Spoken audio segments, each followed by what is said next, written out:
নমস্কার বন্ধুরা, আশা করি সবাই ভালো আছেন, সুস্থ আছেন এবং গরমে সকলে নিজেদের খেয়াল রাখছেন।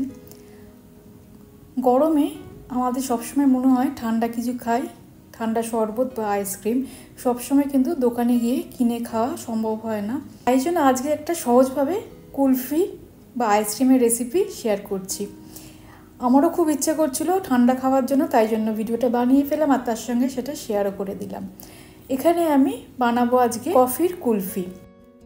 প্রথমে কফির মিক্সচারটা বানিয়ে নিয়েছি, তার জন্য উষ্ণ গরম জলে 1 চামচ কফি গুলে নেব। 1/2 লিটার দুধ ভালো করে জাল দিয়ে নিয়েছি, একটু ঘন করে জাল দিয়ে নিয়েছি।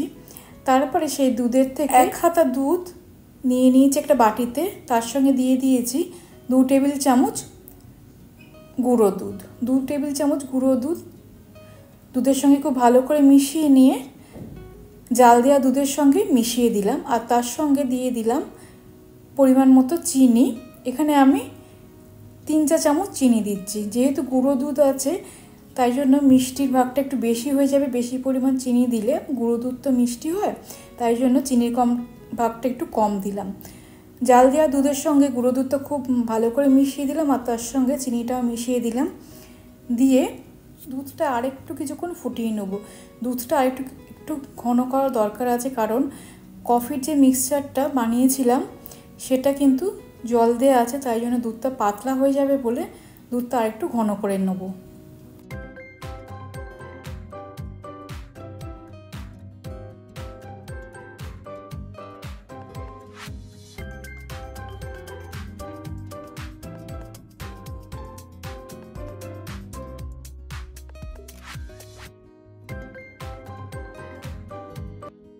মালাই কুলফি বানাচ্ছি না, তাই জন্য দুধের পরিমাণটা একেবারে অর্ধেক করিনি। মোটামুটি 1/2 লিটার দুধ একটু 300 গ্রামের মতো ফুটিয়ে কম করে নিয়েছি। এখন আমি কফির যে মিশ্রণটা তৈরি করেছিলাম, কফি এবং জল দিয়ে যে মিশ্রণটা তৈরি করেছিলাম সেটা দুধটা একটু ঠান্ডা করে নিয়ে তারপরে মেশালাম। এখন এরকম ছোট সাইজের কফির কাপগুলো নিয়ে নিয়েছি বা ইউজ অ্যান্ড থ্রো কাপগুলো নিয়ে নিয়েছি। তার মধ্যে আমি কুলফিটা জমাবো। 1.5 হাতা করে দুধের মিশ্রণটা দিয়ে দিচ্ছি কফির কাপগুলোয়।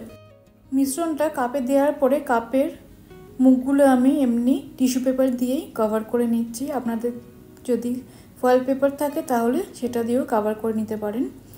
5টা কফির কাপ আমার ভর্তি হয়ে গেছে। একটা কাপে একটু অর্ধেক মিশ্রণটা ভরেছে।